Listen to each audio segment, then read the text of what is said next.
Good afternoon. I'm really honored to be here and also very grateful to the Foundation for its long-standing support of young scholars, of its vision, and especially for creating a community of really excellent researchers, a group of whom I'm very proud to be a member. And so it's very exciting for me to be here today. I'm going to talk about mind reading with functional brain imaging, hoping to build off some of the excellent talks that you've already seen. Some of us have already mentioned these science fiction movies. This is a scene from Total Recall. It's rare to see a science fiction movie on TV, in the movie theaters these days that don't have a scene where some evil power is trying to read out your secrets or change your thoughts and influence your mind. This is from Total Recall, the movie Divergent, Avatar. Pretty much every movie you can think of that's really cool and expensive has some aspect of brain scanning.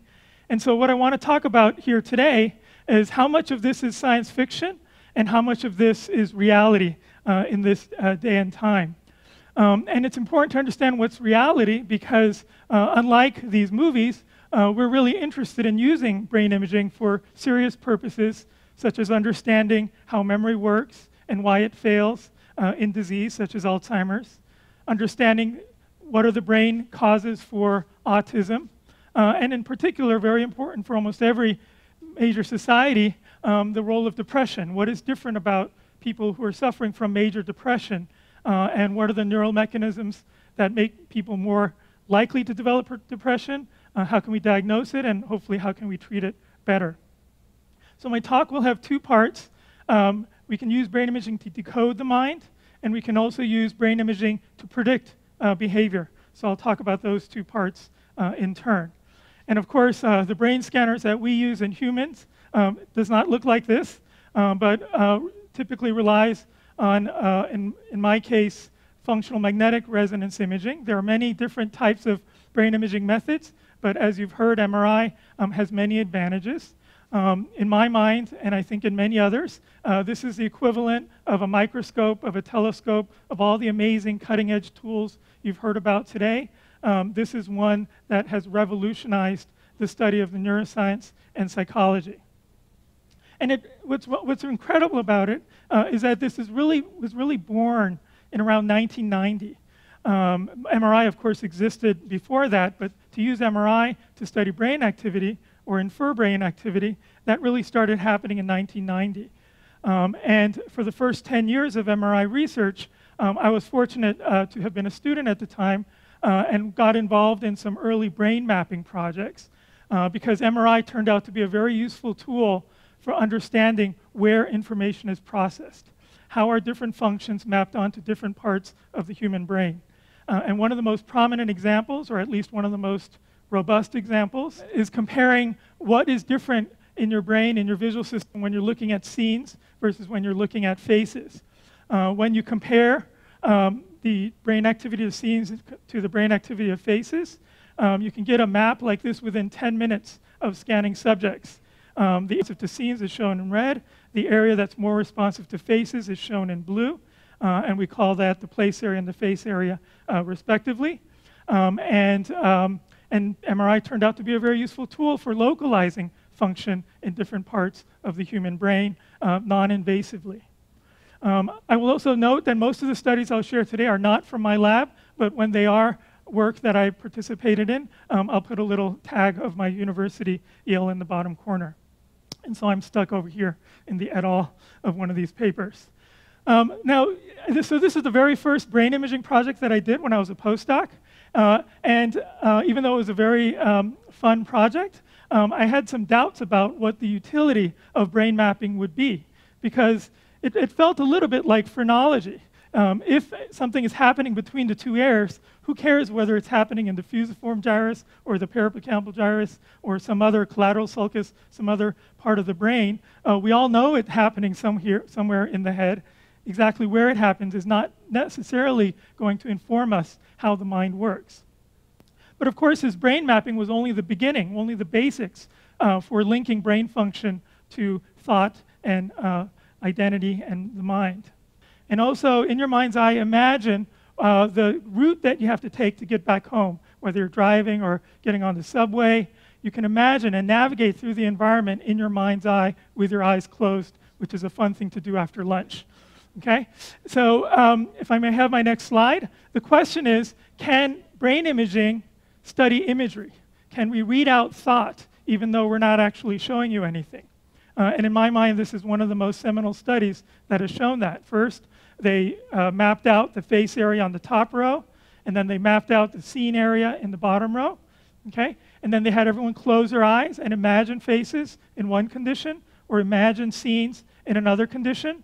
And the question is, does imagery also activate the areas that were active in perception? And indeed it was. When you're imagining faces, of course the activity is lower, but it activates the same regions that are involved in face perception. And when you're imagining scenes, it also activates similar areas to those areas that are active when you're actually looking at scenes. And so you actually are having functional brain imaging of pure thought. In fact, this was so reliable even in this first study published within 10 years of 1990, that if you just look at the relative activity of face area and place area and compare the two, you can predict what the subject was imagining with over 80% accuracy. Okay? And so now the promise of brain mapping becomes quite more exciting and useful for understanding the link between the mind and the brain. And it actually has important clinical applications as well. This is a very famous patient in America, Terri Schiavo, who suffered a heart attack and had lost oxygen to her brain for a long enough time that she went into a coma. And then, even though she emerged from the coma, she was stuck in a persistent vegetative state for about 15 years. And this is an image of her in her persistent vegetative state. And there was a huge bioethical dilemma on whether they could withdraw life support from her or not. And by definition, when someone is in a vegetative state, you cannot communicate with them. A doctor cannot communicate with them. Their family members cannot communicate with a patient. They are completely unresponsive to any prompting or questioning and such. What makes it even more difficult is that they're not just really lying down still, but they actually have sleep-wake cycles. And so this is the actual patient that all physicians agreed was in a persistent vegetative state just based on how little brain tissue she had, but still her behavior overtly, especially imagine you're a loving family member or friend, it's very difficult to say that this person is dead or brain dead because of these normal sleep and wake cycles. In her case, again, most scientists and doctors believe that she did not have a normal consciousness in her brain. But what about a patient who goes in a persistent vegetative state who's only been in that state for a few months or a year?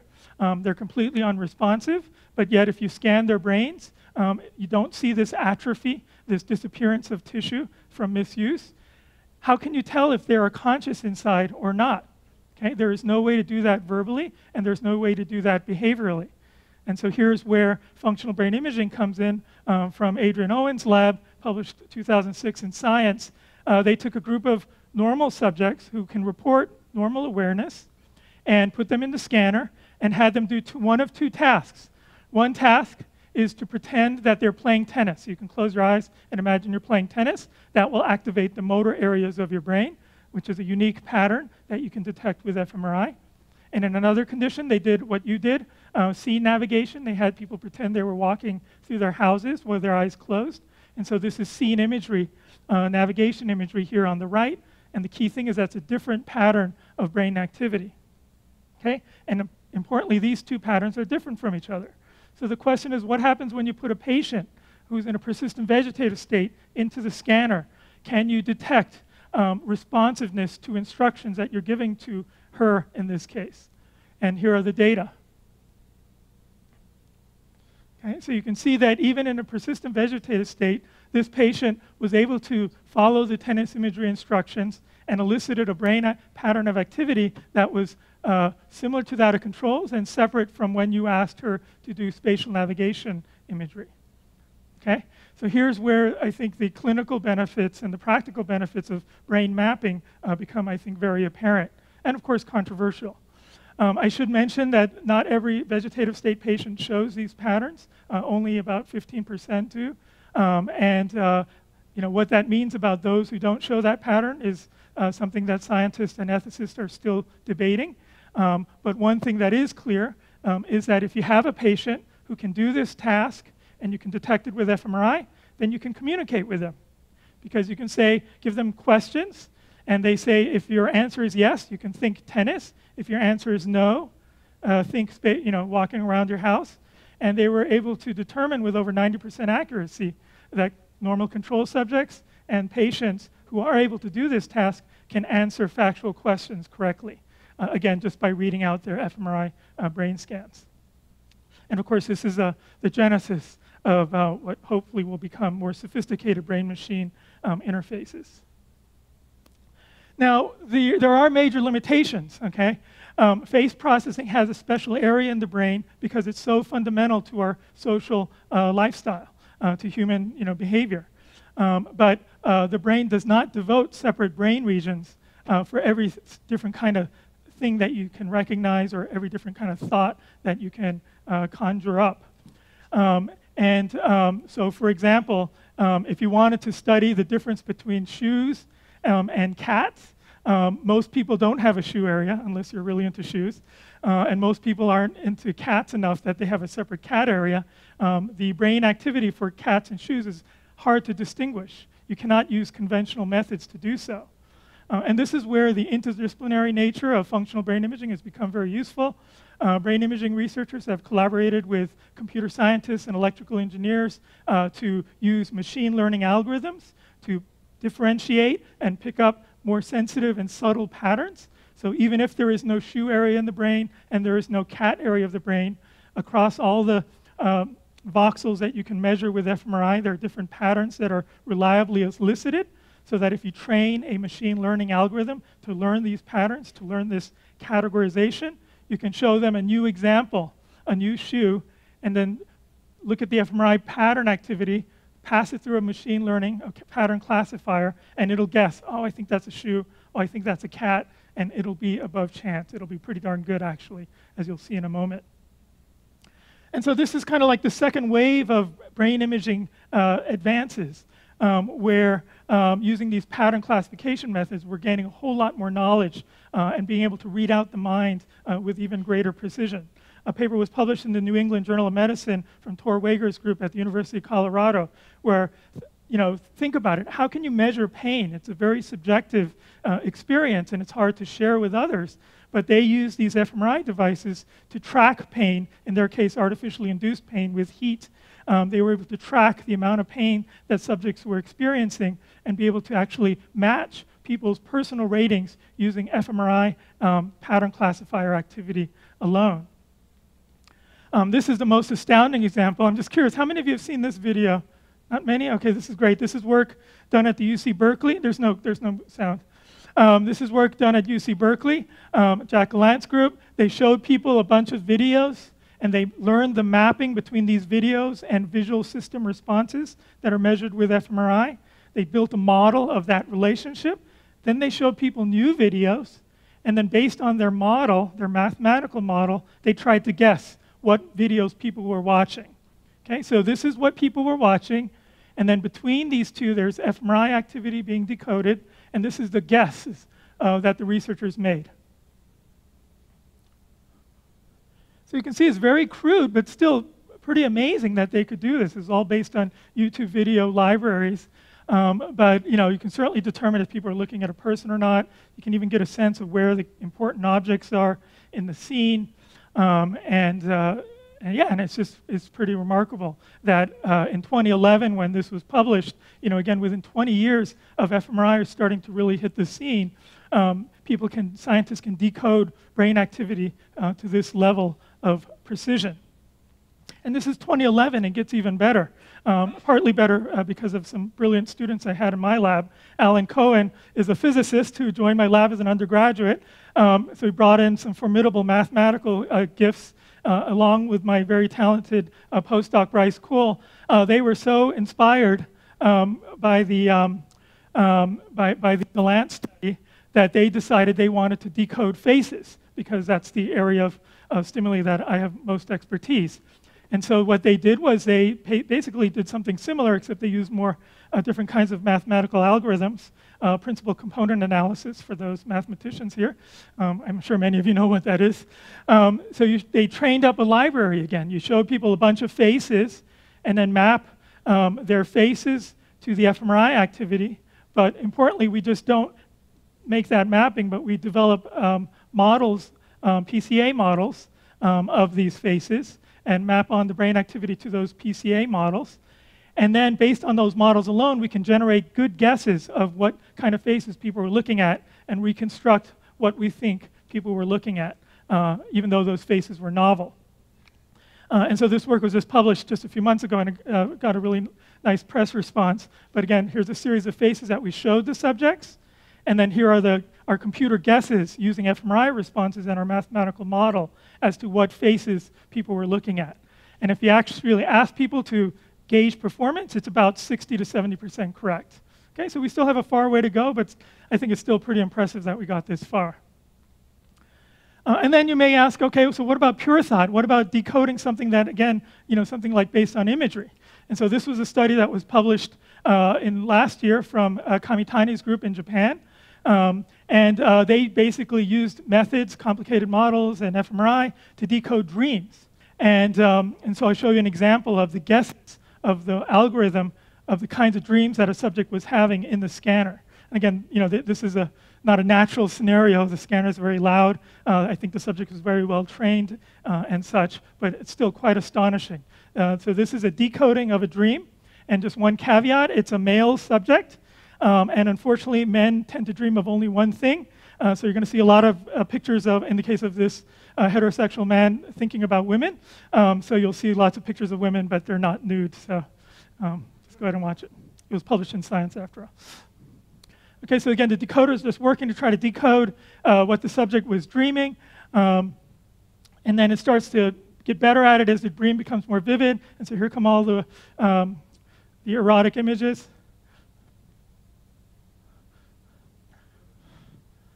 And then if you actually hit the subject and wake them up and ask, what were you dreaming about? It will match pretty reliably what they were able to decode. Okay? Okay, so I promised that. So that's how far the field has gone into decoding the mind with brain imaging. And I promised you the other important aspect of brain imaging, at least its promise, is to predict behavior. Is there something about the state of the mind and the brain that we can use to predict how people will behave in the future? One stunning example that was, again, a lot of this is just coming out in recent years. This study from Ken Keel's group they scanned a bunch of prisoners, felony prisoners, people who committed very serious crimes. They scanned them while they were in prison.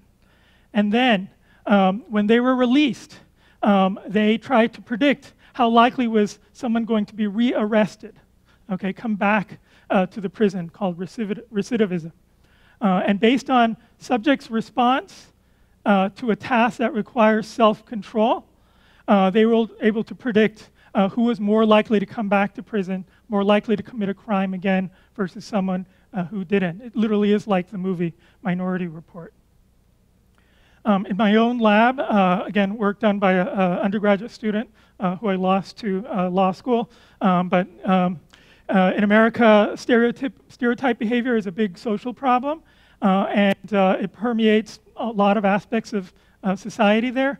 He was able to show that fMRI activity to black versus white faces would predict how much awards or lately the punishment that these subjects would deliver in hypothetical employment discrimination cases. Again, but again, you can see that there's still a lot more work to be done, and as my final study that I wanted to share, I really want to study a more complex behavior, and so this is work from my own lab. Can we predict if someone's going to perform well on a particular day? And or can we predict which way the penalty kick is going to be kicked, or whether someone's going to fly it over the crossbar? These are all things that we would like to know. And can we predict how is someone going to perform on a particular time or instance or day? or in general. And this happens for all different kinds of sports, for musical performances, for academic performances. The ability to predict when someone's going to be on or off would be a very useful thing to have. And so this particular study is a study of sustained attention and working memory. But basically, it's just a very basic cognitive task that requires your ability to stay focused for up to an hour's time.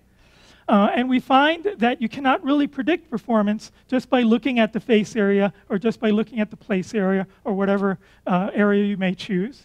And in fact, you can't even use MVPA, the multivoxel pattern analysis, machine learning algorithms. You can't even really use those to predict complex behaviors because complex behaviors require the coordination of multiple brain areas. And it requires synchrony and harmonious interactions between multiple brain areas. And so again, I think the next wave of functional neuroimaging innovation is going to come from being able to do these network analyses and linking them to behavior. Can we look at all the nodes of the brain and how they cooperate with each other? Professor Lee Jin-young also gave a very wonderful demonstration of the importance of looking at networks.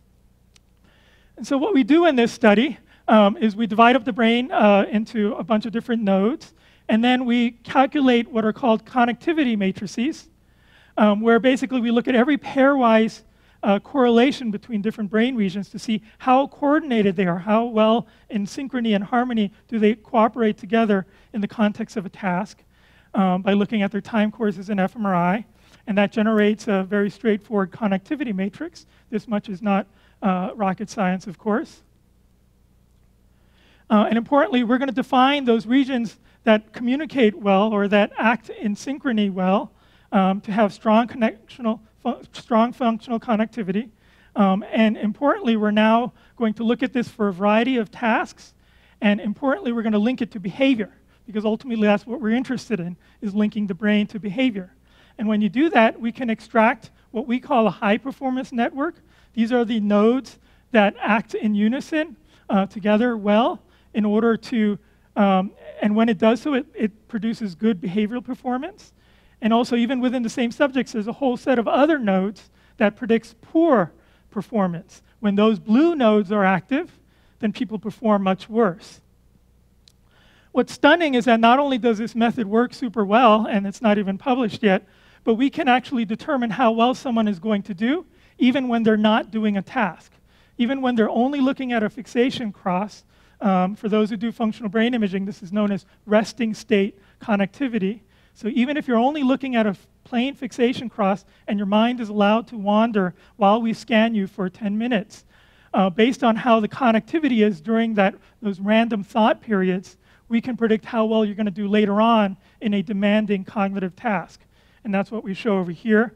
The x-axis is predictions, the y-axis is how well you do, and with very high accuracy, the high-performance network predicts good performance, and the low-performance network predicts poor performance, even when we're scanning you while you're doing nothing. And so this last study I'm very excited about, and we look forward to publishing it. It was done by Monica Rosenberg and Emily Finn. But in closing, again, you may be fearful of the implications of mind reading. It's an invasion of mental privacy. Okay? But of course, the promise greatly outweighs the potential costs. We're already now able to decode and predict attention deficit disorder using public databases. We can predict, we will try to predict memory problems, autism, depression. These are all directions that my lab and many other labs will take. This is essential for developing better brain-machine interfaces. It'll be important for neural rehabilitation. And of course, understanding the mind, as a Visa commercial likes to say, is priceless. And so thank you very much for your attention, and I look forward to chatting with you later. Okay.